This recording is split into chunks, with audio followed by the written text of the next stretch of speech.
ആശ്രിത നിയമനത്തിലൂടെ ജോലി കിട്ടാനും പണം തട്ടിയെടുക്കാനും വേണ്ടി അമ്മയെ കൊന്ന് മകൾ കൂട്ടുനിന്നത് അവളുടെ കാമുകൻ.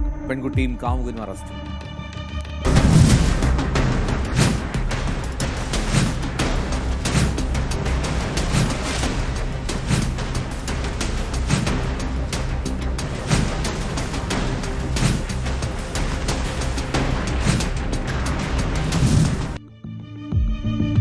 ജാർഖണ്ഡിന്റെ തലസ്ഥാന നഗരമായിട്ടുള്ള റാഞ്ചിയിൽ അവിടെ നടന്ന കാര്യമാണ്. നഫീദ പർവീൻ എന്ന സ്ത്രീയാണ് കൊല്ലപ്പെട്ടത്. പ്രായപൂർത്തിയാകാത്ത അവളുടെ മകൾ, ഒപ്പം 20 വയസ്സുള്ള അവളുടെ കാമുകൻ അർബാസ്, ഈ രണ്ടുപേരാണ് അറസ്റ്റിലായത്.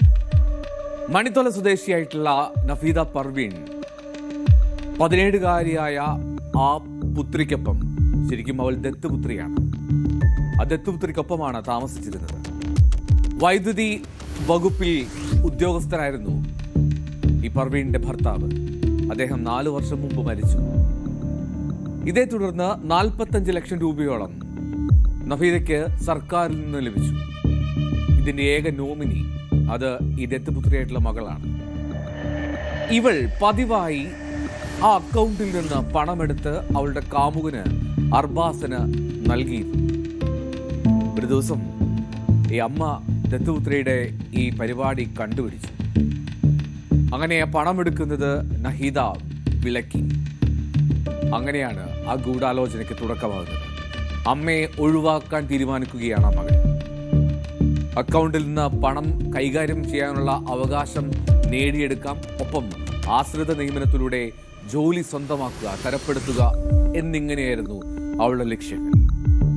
അങ്ങനെ ഏപ്രിൽ 24-ാം തീയതി രാത്രി ആ പെൺകുട്ടിയും അവളുടെ കാമുകനും ഒപ്പം അയാളുടെ 3 സുഹൃത്തുക്കളും ചേർന്ന് ഉറങ്ങിക്കിടക്കുകയായിരുന്ന നഹീദയെ തലേണ ഉപയോഗിച്ച് ശ്വാസം മുട്ടിച്ചു.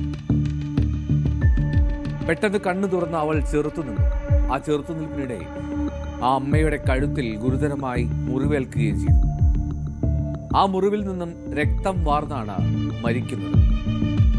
ഈ നഹീദയുടെ മൃതദേഹം പിന്നീട് ഫ്രീസറിൽ സൂക്ഷിക്കുകയും ആ കിടക്ക വീടിന് സമീപത്തെ മരത്തിനടിയിൽ ഒളിപ്പിക്കുകയും ഒക്കെ ചെയ്തു ആ പെൺകുട്ടിയും അവളുടെ കാമുകനും ചേർന്ന്.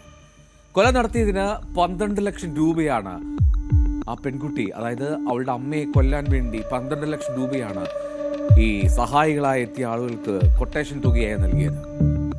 പിറ്റേന്ന് രാവിലെ ബന്ധുക്കളെ വിളിക്കുകയാണ് അവൾ. അമ്മ ടോയ്ലറ്റിൽ തെന്നി വീണു. അങ്ങനെ അമ്മയുടെ മരണം സംഭവിച്ചു. വലിയ സംശയങ്ങളൊന്നും ഉണ്ടായില്ല. തൊട്ടടുത്ത ദിവസം തന്നെ ആ മൃതദേഹം സംസ്കരിക്കുകയും ചെയ്തു. എന്നാൽ ആ മൃതദേഹം സംസ്കരിക്കുന്നതിന് മുമ്പേ തന്നെ നദീഹയുടെ ഈ കഴുത്തിലെ ആ മുറിവ് അത് ബന്ധുക്കളിൽ ചിലർ ശ്രദ്ധിച്ചിരുന്നു. പ്രത്യേകിച്ചും നഹീദയുടെ ഭർത്താവിന്റെ സഹോദരൻ പോലീസിൽ പരാതിപ്പെടാനും ശ്രമിച്ചു. അങ്ങനെ ആ പരാതി നൽകിയതാണ് കൊലപാതകത്തിന്റെ ഞെട്ടിക്കുന്ന വിവരം പുറത്തു വരാൻ ഇടയാക്കി. भैया बाहर से आए हैं, यूपी से आए हैं। क्या जानकारी मिला? गुस्ल के समय जब पहुंचे हैं तो बॉडी पूरा नहला वला धोला वला के रखा गया था। सही से देख भी नहीं पाए हैं। नहा धो के निकले हैं मैयत में। बस जब बातचीत निकला है तब हुआ है। तब क्या बातचीत निकला है? मतलब शक हुआ था आप लोगों को? शक हुआ था, फोटो वोटो देखा गया तब। ആ മൃതദേഹം കണ്ടപ്പോൾ മുതൽ തന്നെ സംശയം തോന്നിയിരുന്നു എന്നാണ് ആ ബന്ധുക്കളുടെ നിഗമനം. അത് തെറ്റിയില്ല. എന്താണെങ്കിലും പെൺകുട്ടിയെയും കാമുകനെയും കസ്റ്റഡിയിലെടുത്ത് പോലീസ് ചോദ്യം ചെയ്തു. ഏറ്റവും ഒടുവിൽ അവർക്ക് ആ കുറ്റം സമ്മതിക്കേണ്ടി വന്നു. അവർ സമ്മതിച്ചു, ഞങ്ങളാണത് ചെയ്തത്. അപ്പോഴായിരുന്നു പോലീസിന് എന്തിനു വേണ്ടി ചെയ്തു എന്നുള്ള ചോദ്യം. പണം കാമുകന് പതിവായി നൽകാറുണ്ടായിരുന്നു.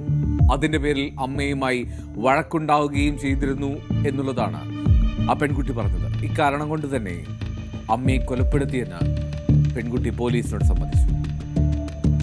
परिजन आए तो गुस्ल करने के क्रम में वो लोगों को लगा कि नहीं ये गिरने का मसला नहीं है, ये है डायरेक्ट हत्या का मामला है।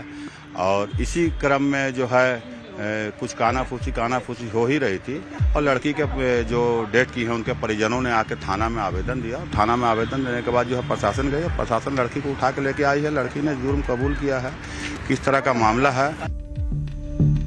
ബീഹാറിൽ നിന്നാണ് ആ കൊലപാതകം നടത്തിയ മറ്റു 3 പേരെ, പ്രതികളായിട്ടുള്ളവരെ പോലീസ് കസ്റ്റഡിയിലെടുത്തത്.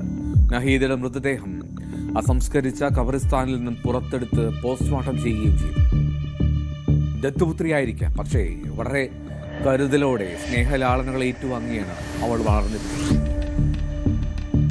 ആ അമ്മയെ കൊല്ലാൻ അവൾ പദ്ധതിയിട്ടു എന്ന് ആലോചിക്കുക പോലും പ്രയാസമാണ് അവളുടെ ബന്ധുക്കൾക്ക്. കാരണം അമ്മയും ആ മകളും തമ്മിൽ അത്രയും സന്തോഷത്തോടും സ്നേഹത്തോടും കൂടിയാണ് പോയിരുന്നത് എന്നാണ് ആ ബന്ധുക്കളെങ്കിലും കരുതിയിരുന്നത്.